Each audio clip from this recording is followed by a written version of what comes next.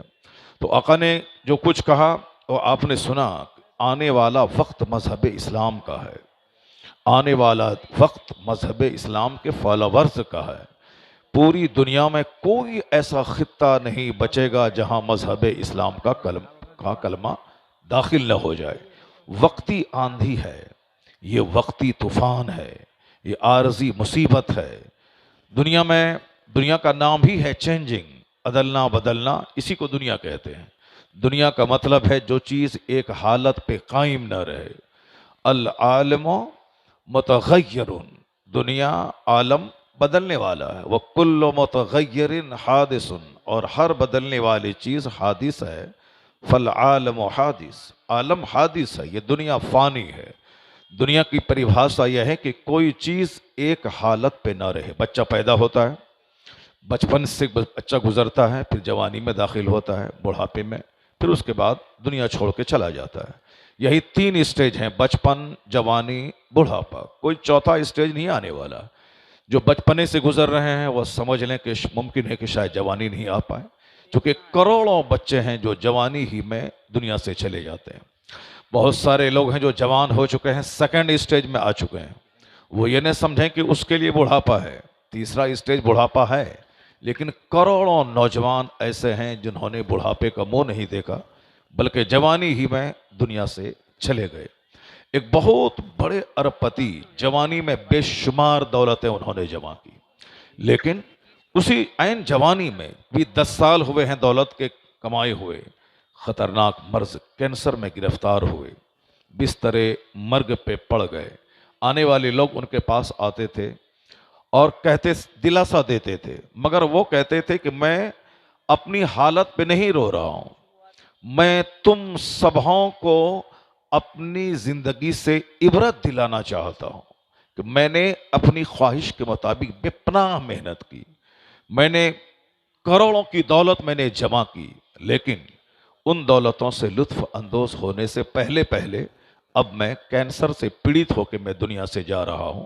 उन्होंने कहा कि हर आने वाले लोगों से जो उनकी ताज़ियत और मजाज पुरसी को आता था, सबसे यही कहते थे कि मुझ पे तरस मत खाओ, अपनी जिंदगी पे तरस खाओ। जो हश्र मेरा आज हो रहा है, मैं चाहता हूं कि तुम्हारा नहीं हो। तुम इस जिंदगी से धोखा मत खाओ, तुम जवानी से धोखा मत खाओ। मैंने भी सोचा था कि एक लंबी मुद्दत तक दौलतों को मैंने जमा किया है, उससे मैं फ़ायदा हासिल करूंगा, बुढ़ापे में खूब ऐश करूंगा, बेपनाह दौलतें मेरे पास रहेंगी, मैं किसी का मोहताज नहीं रहूंगा। लेकिन आज मुझे खबर नहीं थी कि मैं इस खतरनाक मर्ज में गिरफ्तार हो जाऊंगा और मुझे दुनिया छोड़ के जाना पड़ेगा। तो हर आने वाले से ही कहते थे कि मेरे ऊपर तरस मत खाओ, तुम जिंदगी से धोखा मत खाओ। करोड़ों लोग ऐसे हैं जो बूढ़े नहीं हुए, जवानी में दुनिया से चले गए, और जो जवानी से बच के बुढ़ापे के स्टेज पर दाखिल हुए वो तो समझ लें कि एक बीमारी के स्टेज में दाखिल हो गए। बुढ़ापे का दूसरा नाम है बीमारी।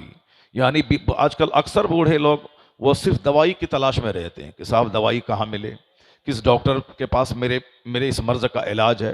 हालांकि उसको ये समझना चाहिए कि बुढ़ापा खुद एक मुस्तकिल मर्ज है, उसका कोई इलाज किसी के पास नहीं है। बुढ़ापे का मतलब अब कोई चौथा स्टेज नहीं आने वाला है, अब मौत ही आने वाली है। चाहे हॉस्पिटल में आए, चाहे रास्ता चलते आए, चाहे सर चक्कर आने के बाद आ जाए, चाहे बाथरूम में आ जाए, कहीं भी आ जाए, मौत ही आएगी। जब मौत आएगी, अब चौथा कोई स्टेज नहीं है, तो हर बूढ़े को ये चाहिए कि हर वक्त मौत को मद्देनजर रखते हुए जो फुर्सत मिली है 5 घंटे की, 5 महीने की, 5 साल की, 5 दिन की, उसको बिल्कुल मौत के बाद जो दुनिया आने वाली है उसकी तैयारी में लगा दे। मगर करोड़ों में किसी बूढ़े को मौत का ख्याल आता है कि अब मैं बूढ़ा हो गया, अब दवाई नहीं काम करेगी, अब मुझे मौत किसी भी टाइम में आने वाली है, तो मुझे मौत के बाद की जो दुनिया है उसकी तैयारी करनी चाहिए। अक्लमंद वो है जो दूसरों की तीजा से सबक हासिल करे, अक्लमंद वो है जो दूसरों के 40वां से सबक हासिल करे, अक्लमंद वो है जो दूसरों को वेंटिलेशन पे देख के इबरत हासिल करे, अक्लमंद वो है जो शराब पी के गाड़ी चला रहा था, उसकी लाश के हजारों टुकड़े हो गए, उसके इस अंजाम से सबक हासिल करे। मगर अक्लमंद रहेंगे तब न सबक हासिल करेंगे। अकाली सलाम के एक हदीस पाक फिर मैं बार बार पढ़ता हूँ। हुजूर ने कहा है कि आखिर ज़माने में अक्सर लोगों की अक्लें छीन ली जाएंगी, अक्सर लोग पागल और दीवाने की तरह करेंगे, अभी आप देख सकते हैं कि मर्द के पास पूरी ताकत है, ये इस जाड़े के ज़माने में सिर्फ एक शर्ट पहन के घूम सकते हैं, लेकिन मर्द 5 कपड़े पहने रहते हैं। औरतों का जिस्म मर्दों के मुकाबले में नर्म और नाजुक होता है, बिल्कुल समझ लें कि एक लतीफ़ जिस्म की मलका होती है वो। अल्लाह ने उसके चेहरे पे दाढ़ी नहीं दी, चूँकि उसका चमड़ा बिल्कुल नर्म और नाजुक होता है। अब वह नर्म नाजुक हैं, वह एक कपड़ा पहनकर उसका फैशन बिगड़ न जाए, उसका मेकअप खतरे में ना पड़ जाए। सर्दी में ठिठुरती हैं, मगर वो चादर से अपने सर को नहीं ढांपती हैं। क्यों? इसलिए कि उसका मेकअप बिगड़ न जाए। अब इसको आप क्या कह सकते हैं? जिसको 5 कपड़े पहनना था तो वो 1 कपड़े पहन के ठिठुर रही, और जो मर्द सिर्फ 1 कपड़ा पहन के भी कड़ाके की सर्दी में जा सकता है, घूम सकता है, जैसे आपने देखा होगा राहुल गांधी को, वो अभी जो उन्होंने पूरे हिंदुस्तान का भ्रमण किया सिर्फ एक टी शर्ट पहन करके। कड़ाके की सर्दी है साहब, दिसंबर जनवरी की, एक टी शर्ट पहन के पूरे हिंदुस्तान का भ्रमण कर कई हजार किलोमीटर दूर का सफर उसने किया। कैसी ताकत थी उनके पास? ये मर्द है, मर्द के पास ताकत रहती है। तो मैं कह रहा हूं कितना उल्टा पुल्टा काम हो रहा है। जिस औरतों को 5 कपड़ा पहनना चाहिए वो 1 कपड़ा पहन रही है, और जिस मर्द को 1 पहनना चाहिए अब साहब ये 5 पहन रहे हैं। आखिर जमाने में अक्लें छीन ली जाएंगी। हुजूर ने क्या फरमाया? तुन जाओ अकूलो अक्सर ज़ालिक का ज़मान। एक ज़माना ऐसा आएगा कि अक्सर लोगों की अक्लें छीन ली जाएंगी। शादी एक कॉन्ट्रैक्ट, एक इजाब और कबूल का नाम है। 5 लोग गवार हैं, 2 लोग गवार हैं, इजाब और कबूल शादी का नाम। लेकिन लोगों ने गैर ज़रूरी तौर पर शादी में मेहंदी की रस्म, हल्दी की रस्म, साहब सगाई की रस्म, न जाने कितनी रस्में दाखिल कर दी। उन्होंने बैंड बजाया है तो मैं बजाऊंगा, उन्होंने डीजे बजाया है तो मैं बजाऊंगा, उन्होंने साहब 50 स्कॉर्पियो पे बारात को लेके गया है तो मैं भी लेके जाऊंगा। एक साहब एक दीवानगी है लोगों में। हुजूर ने क्या कहा 1400 साल पहले? लोगों की अक्लें छीन ली जाएंगी, लोग बेवकूफ हो जाएंगे। दुनिया में खाना इसलिए है ताकि मैं जिंदा रहूं, और जिंदा इसलिए रहूं ताकि मैं अपने रब्बे करीम की इबादत करूं। लेकिन यहां देखिए सिर्फ खाने का मुकाबला है, चाउमीन, बर्गर, सैंडविच, टिक्का, ये वो, जबकि इसकी वजह से मौतें हो रही हैं, लोगों के हार्ट ब्लॉकेज हो रहे हैं, लोगों का लीवर फैटी हो रहा है, खतरनाक मर्ज लीवर के पैदा हो रहे हैं। और डॉक्टर कहते हैं कि जंक फूड मत खाइए, डॉक्टर कहते हैं कि साहब फास्ट फूड मत खाइए, मगर एक दुनिया दीवानी है, उसी के पीछे पागल है। शाम हुई, सड़क के किनारे दुकान लगी, हजारों दीवाने जमा हो गए। क्या मतलब? वो खाना खा रहे हैं जिस खाना खाने के बाद वो सेहतमंद नहीं रहेंगे, जिस खाना खाने के बाद वो कैंसर को दावत देंगे, जिस खाना खाने के बाद वो साहब ब्लड प्रेशर हाई को दावत दे रहे हैं। कुछ भी हो, डॉक्टर झूठ बोलता है। खाओ, पहले जिंदगी मिली है खाने पीने के लिए। क्या कहा हुजूर ने? आखिर जमाने में लोगों की अक्लें छीन ली जाएंगी। जो कुछ आज देख रहे हैं वो बहुत अच्छा नहीं हो रहा है, वह सब वही हो रहा है जो सरकार ने आखिरी जमाने की पहचान और अलामत अपने बयान की है। ज़िनाकारी आज बिल्कुल सस्ती हो गई। आदमी 10 रुपए में जिना कर रहा है, एक डब्बे मिठाई में जिना कर रहा है, लेकिन शादी में 1 करोड़ रुपए लगेंगे। जबकि हुजूर ने शादी को इतना सिंपल बनाया था कि सिर्फ 2 गवाह के सामने इजाब कबूल हो जाए, भीड़ लगाने की जरूरत नहीं है। रात में निकाह तय हो, रात में इजाब कबूल हो जाए, दिन में रिश्ता तय हो, दिन में इजाब कबूल हो जाए, दिन में इजाब कबूल हो जाए। सिर्फ 4 लोग, सिर्फ 2 लोग गवाह हैं, 4 लोग मौजूद रहें, निकाह हो, पुराने कपड़े में निकाह हो जाएगा, बगैर किसी बाराती को खाना खिलाए निकाह हो जाएगा। लेकिन अब देख लें साहब, जब तक कपड़ा खरीदने का पैसा ना हो निकाह नहीं होगा, जब तक साहब मेहंदी की रस्म के लिए कपड़े नहीं जाए तब तक साहब शादी नहीं होगी, जब तक लड़की को नौकरी नहीं मिले तब तक शादी नहीं होगी, जब तक लड़के को नौकरी नहीं मिले तब तक शादी नहीं होगी, लड़के को नौकरी मिलेगी तब शादी होगी। शादी की उम्र है 18 से 20 साल, अब शादी नौकरी मिलेगी उसको 38 साल में, शादी होगी 40 साल में, यानी अब वो बुढ़ापे के करीब शादी करने जा रहा है। इस 20 साल के अंदर में अगर लड़के से खता हो गई, लड़के का पांव फिसल गया, वो तवैफ के कोठे पे चला गया, तो बुखारी की हदीस में आया है कि जवान होने के बाद अगर निकाह में ताखीर हुई, उस ताखीरी निकाह की वजह से बच्चा बच्ची का पांव फिसल गया, माँ बाप उस जुर्म में शरीक समझे जाए। ज़िना करे लड़की मुजरिम हो बाप, ज़िना करे लड़का मुजरिम हो बाप। जुर्म क्या है? शादी में लेट करने का। जुर्म क्या है? शादी में ताखीर करने का। इसी जुर्म की वजह से आप उस गुनाह में शरीक समझे जाएंगे। ये बताइए, मुझको 40-45 साल में जब शादी होगी, 50 साल के बाद तो बुढ़ापा आ जाता है। अब 5 साल ही वह बच्चा अब शादी के बाद अपनी बीवी के साथ रह पाएगा, जबकि जो आदमी 18 साल में शादी कर लिया, उसकी उम्र 45 साल पहुंचते पहुंचते उसका बेटा 25 साल का हो गया। अब उसकी बेटी साहब जवान हो गई, अब ये खुद जवान है, बेटा उसका पार्टनर बन गया। अब ये दोनों मिलकर के कमाएगा, दूसरों के मुकाबले में ज्यादा दौलतें कमाएगा, ज्यादा खुशहाल रहेगा। इसलिए कहा कि जल्दी से शादी कर ले ताकि तेरे बच्चे पार्टनर तेरे हो जाए, ताकि तेरी बेटी जवान रहे और तू भाग दौड़ करके उसकी शादी जल्दी से दिला दे। वरना शादी होगी 45 साल में, अब आप होंगे 60 साल के बिस्तर पे पड़े होंगे मौत के करीब, उस वक्त आपका बच्चा 20 साल का 18 साल का हो रहा होगा। लड़की होगी तो फिर एक शादी का टेंशन लेके दुनिया से आप जाएंगे, लड़का होगा तो उस लड़की की आवारगी, उसकी मुलाजमत न मिलने की वजह से आप परेशान होंगे। सारा काम दुनिया में उल्टा पुल्टा हो रहा है। मैं नमाज पढ़ रहा हूं रेलवे स्टेशन पे, कहते हैं कि साहब ये मस्जिद नहीं है, ये प्लेटफॉर्म है, आप यहां नमाज ना पढ़ें। उसी प्लेटफॉर्म पे एक लड़का एक लड़की के साथ कांधे पे हाथ रख के मस्तियां कर रहा है।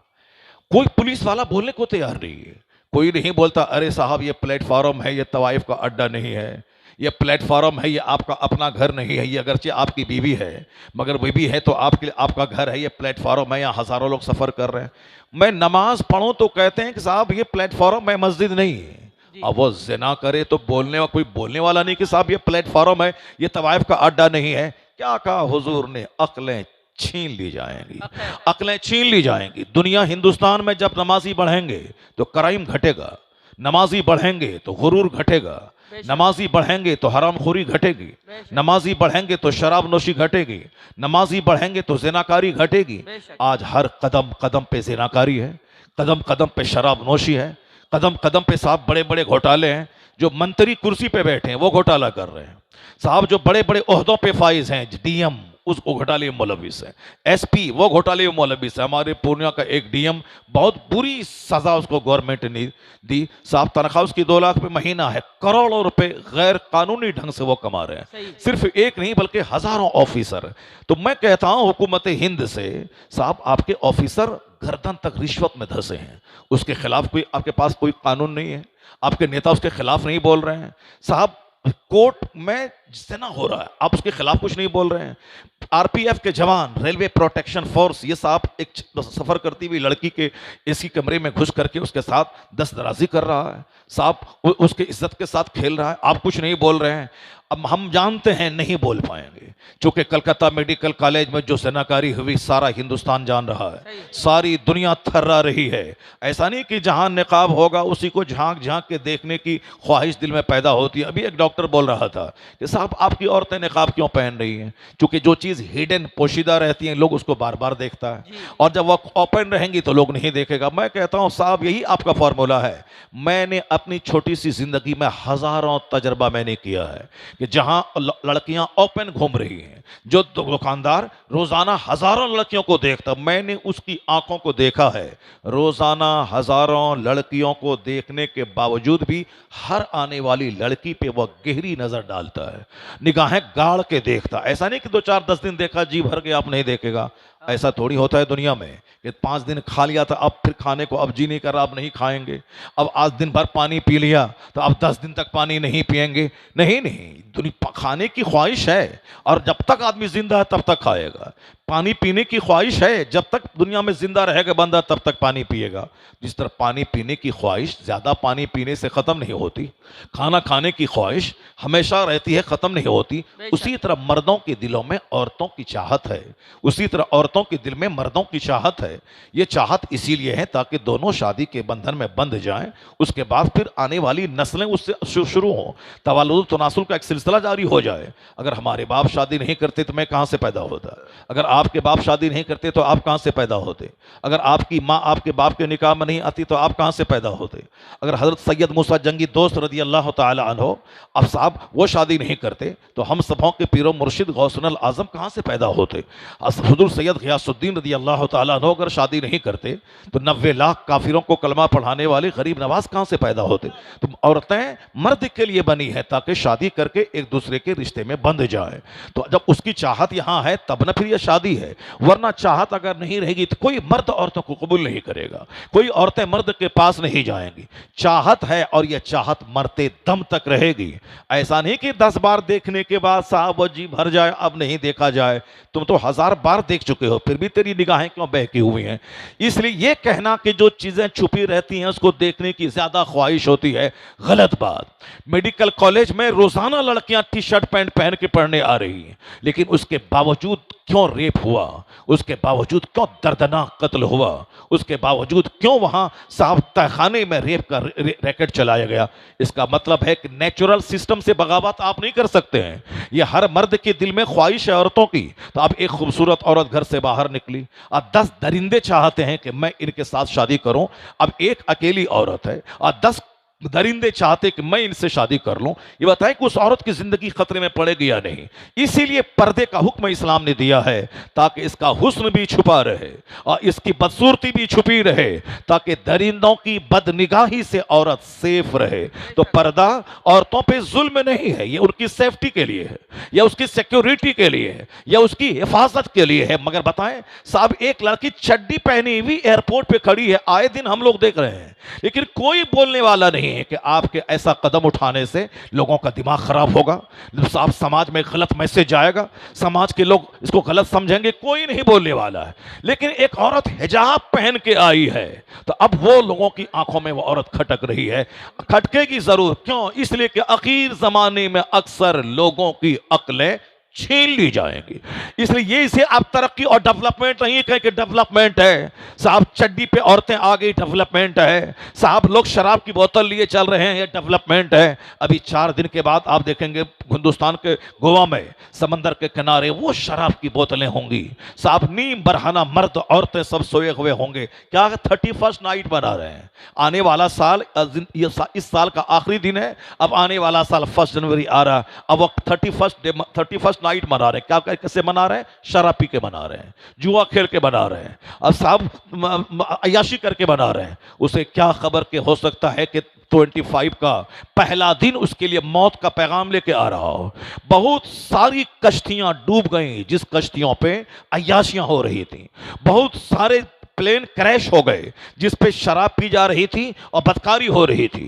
दुनिया का खूबसूरत शहर पहाड़ पे जो आबाद है, काठमांडू नेपाल की राजधानी पहाड़ पे आबाद है। हम यहाँ गर्मी के ज़माने में जलते हैं और वहाँ लोग कंबल ओढ़ के सोते हैं। लेकिन होना ये चाहिए था कि जब अल्लाह ने नेमत दी है तो उस नेमत का शुक्र अदा करता बंदा, उस नेमत का शुक्र अदा करता। लेकिन हो क्या रहा है? उस सर्द जगह हिल स्टेशन पे बदकारियां हो रही हैं। समंदर के किनारे खुदा का कहरो जलाल याद करना चाहिए कि बंबई कैसे आबाद है समंदर के किनारे। अगर 10 हाथ पानी ऊपर हो गया तो सारा शहर समंदर की आगोश में समा जाएगा। अब वहां जाने के बाद लोगों को अल्लाह का डर पैदा होना चाहिए। या अल्लाह तू किस कदर कुदरत का मालिक है, किस कदर तू महान है कि बंबई जैसा शहर जहां हिंदुस्तान की आधी दौलत रहती है ये समंदर के किनारे आबाद है। समंदर के किनारे इतना खूबसूरत शहर आबाद है तो अब अल्लाह रब्बुल इज्जत को सजदा करना चाहिए। समंदर की चंचल मौजों को देखकर अल्लाह को सजदा करना चाहिए। लेकिन हो क्या रहा है? उसी समंदर के किनारे बदकारी हो रही है, सारा काम उल्टा पुल्टा हो रहा है। क्या मतलब? लोगों की अक्लें छीन ली गई हैं। हिल स्टेशन पे सजदा होना चाहिए कि नीचे बदन जल रहा है, यहां बर्फ गिर रही है तो सजदा करना चाहिए। लेकिन लोग उसी सजदा के बजाय वहां बदकारी कर रहे हैं। समंदर के किनारे समंदर के जलाल को देखकर, कहर को देखकर अल्लाह के जलाल को याद करके सजदा करना चाहिए। अब वहां से नाकारी हो रही है। कश्मीर के डल झील में आप जाके देखें, श्रीनगर खूबसूरत शहर है हिंदुस्तान का और बीच शहर के बीचों बीच है डल झील।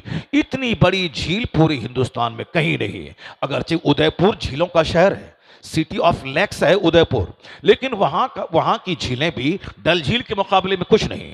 अब वह झील देखने के बाद आंखें ठंडी होती है, झील देखने के बाद कलेजा ठंडा होता है, झील देखने के बाद तबीयत बाग बाग हो जाती है। तो जो श्रीनगर के उस झील के आसपास के लोगों को झील जैसी नेमत देख करके उसकी वजह सारा शहर ठंडा रहेगा।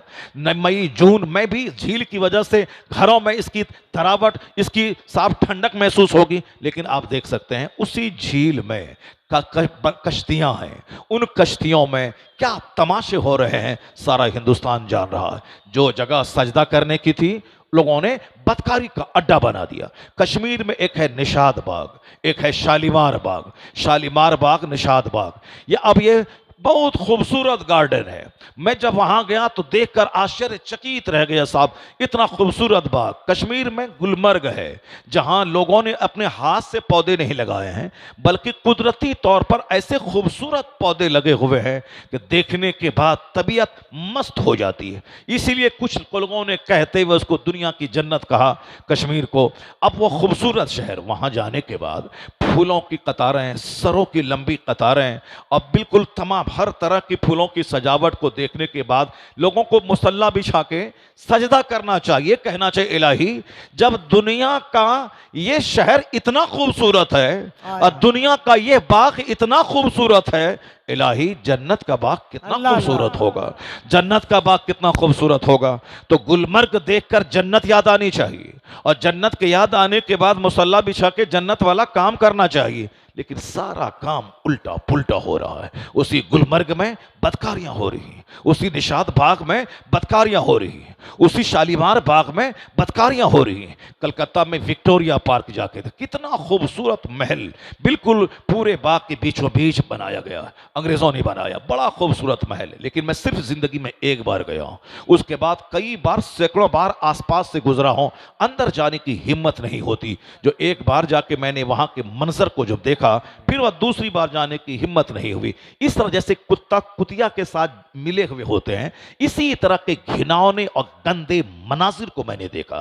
जैसे रास्ता चलते, अब चलो कुत्ता है अकल नहीं है, कुतिया है अकल नहीं है, ये दोनों आपस में जुड़े हुए हैं मगर लोगों की तवज्जो नहीं, क्योंकि वह जानवर है। चलो ठीक है, जानवर है, जानवर के पास अकल नहीं है, वह इस तरह के मिले हुए हैं। जानवर है, वह जानवर है, कुत्ता है। लेकिन ये इंसान को क्या हो गया? ये इंसान साहब, विक्टोरिया पार्क चारों तरफ से सड़कें हैं, चारों तरफ से लोग फुटपाथ पे घूम रहे हैं, उसके बावजूद बीच अंदर में साहब एक दरख्त के नीचे साहब उसी तरह मर्द औरत आपस में मिले हुए हैं जैसे जानवर एक दूसरे से मिला करते हैं। आप कहते हैं डेवलपमेंट है, क्या डेवलपमेंट है यार? दिल्ली पंजाब में जाके 2 पैसा कमा के बस ईंट जोड़ लिया, डेवलपमेंट है? एक बुलेट खरीद लिया, डेवलपमेंट है? एक छोटा सा घर बना लिया, डेवलपमेंट है? एक छोटी सी आल्टो खरीद ली, डेवलपमेंट है? यहां तो डेवलपमेंट के नाम पे विनाशकारी का एक तूफान आ गया है। ये डेवलपमेंट नहीं है, ये क्या है? डिसअपॉइंटमेंट है। ये डेवलपमेंट नहीं है, तनज़्ज़ुली है, ये तबाही है। दुनिया क़यामत के करीब आ रही है। जब देखो कोई महल बना रहा है, या कभी मत बोलना कि डेवलपमेंट हो रही है, बल्कि यह कहना कि जो दौलतें ज्यादा नाजायज तरीके से जमा करेगा उसका हिसाब भी बहुत ज्यादा होगा। यह आग के करीब जा रहा है। या 4 लेन की सड़कें ये बता रही हैं कि दुनिया विनाश के करीब जा रही है। या 150 मंजिला मकान ये बता रहा है कि दुनिया विनाश के करीब जा रही है। ये खाने पीने पहनने का मुकाबला ये इस बात की दलील है कि दुनिया विनाश की ओर बढ़ रही है। ये बेहयाई का बढ़ना, शराब नोशी का बढ़ना ये इस बात की दलील है कि दुनिया विनाश की तरफ जा रही है। तो वो तरक्की नहीं है मकान दुकान खाने का मुकाबला। जब देखो किसी का सजदा बढ़ रहा है या बोलो तरक्की है, कोई तहज्जुद पढ़ रहा है या बोलो तरक्की है, कोई झूठ छोड़ दिया ये बोलो तरक्की है, कोई बाअखलाक बन गया ये बोलो तरक्की है। यानी अगर नमाज रोजे हज व ज़कात में इजाफा हो रहा है तब कहो ये तरक्की है। और सिर्फ मकान जमीन का खरीदना ये तरक्की नहीं बल्कि तनज़्ज़ुली है। बेहतर वो है जो मुस्तफा के तरीके पे चलता हो, उसको देखो तो बोलो, जन्नती को देखना हो तो इसे देख लिया जाए। नारे तकबीर। तरक्की कपड़े का मुकाबला नहीं, तरक्की मकान की तामीर, तरक्की किरदार की तरक्की। पहले शराबी था अब नमाजी हो गया, ये तरक्की है। पहले दाढ़ी मूंढता था अब दाढ़ी रख रहा है, ये तरक्की है। पहले बेनमाजी था अब नमाजी हो गया, ये तरक्की है।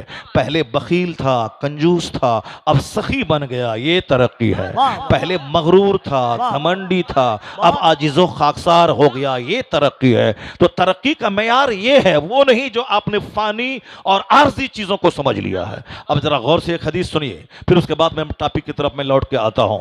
आका अलैहिस्सलाम की हदीस है कि आखिर ज़माने में लोग, ऐसे लोग जो बकरी के चराने वाले होंगे, जो नंगे बदन नंगे पांव चलने वाले होंगे, उसको तुम देखोगे यततावलून फिल बुनियान, यानी फलकबोस बड़ी बड़ी इमारतों में इतराएंगे। वो कौन लोग? यततावलून फिल बुनियान, कौन लोग? वह लोग जो दुनिया में नंगे पांव चलते थे, जो बकरियां चराते थे। जैसे आजकल आप कहते हैं कि फला का बाप बकरी चराता था, लेकिन आज उसका बेटा डेवलप कर दिया, उसका बेटा डेवलप कर रहा है, उसका बेटा मकान बना रहा है।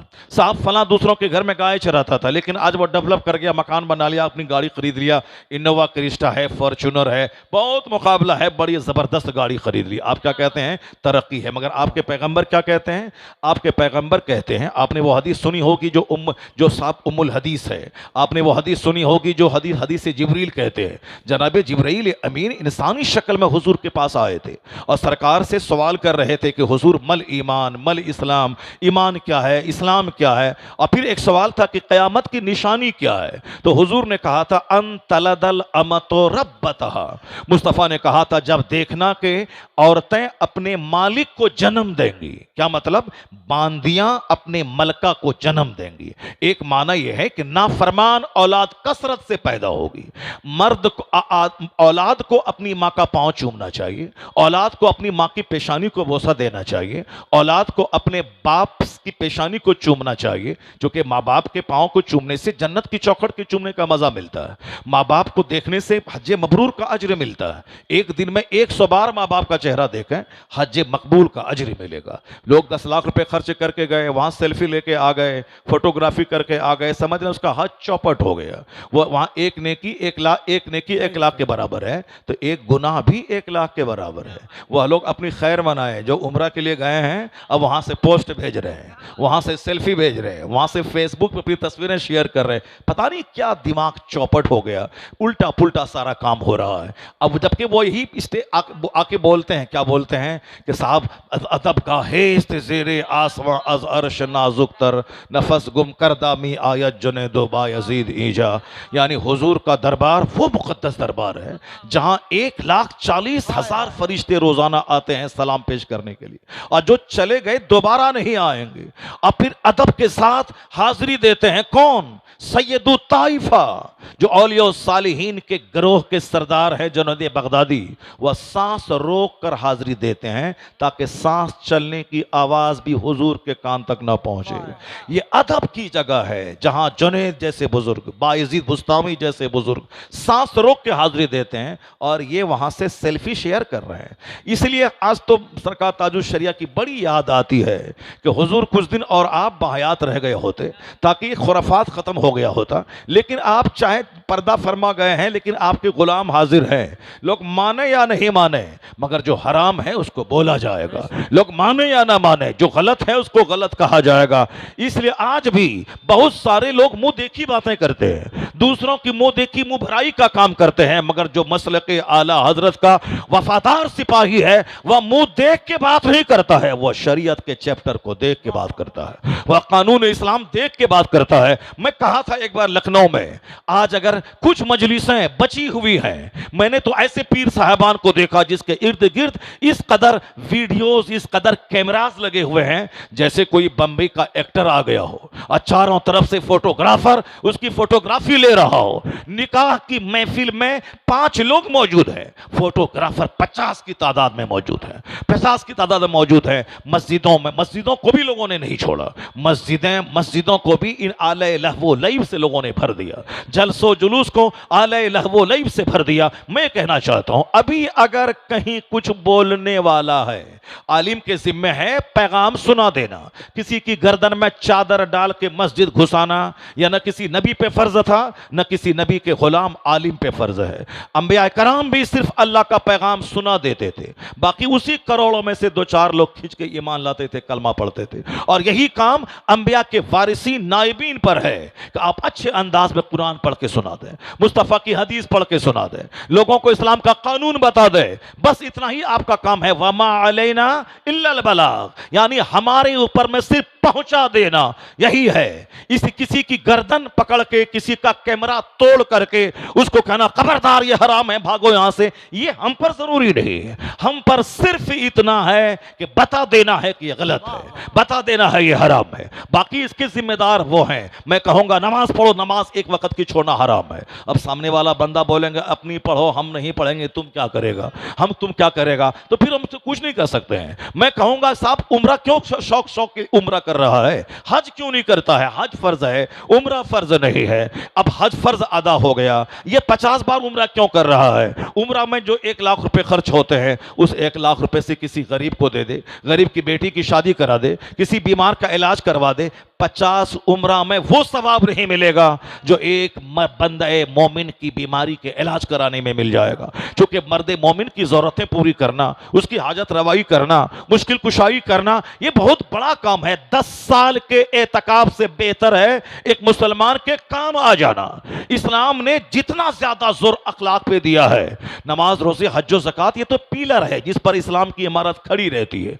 लेकिन इस्लाम का हुस्न अखलाक है, इस्लाम की ब्यूटी अखलाक है कि कैसे मुझे समाज में रहना है, कैसे मुझे अपनी बीवी से डील करना है, कैसे मुझे अपने बच्चों से सुलूक करना है, कैसे मुझे अपने पड़ोसियों से सुलूक करना है, बहैसियत बीवी, बहैसियत शौहर, बहैसियत औलाद, बहैसियत वालिदैन, बहैसियत पड़ोसी, बहैसियत रिश्तेदार कैसे जीना है, बहैसियत हाकिम कैसे जीना है, और बहैसियत महकूम कैसे जीना है। ये सारी बातें, गाइडलाइंस हुजूर ने डिटेल्ड वे में खोल खोल कर बता दी है, साफ वाज़ेह तौर पर। यही वजह है कि हिंदुस्तान का एक हिंदू स्कॉलर, वो मुस्तफा की सवाने का मुताला करने के बाद वो अपने ज़मीर के जज्बात को अल्फाज की शक्ल देते हुए कहा, all these magnificent roles in these departments of human activities he is अलाई के हीरो।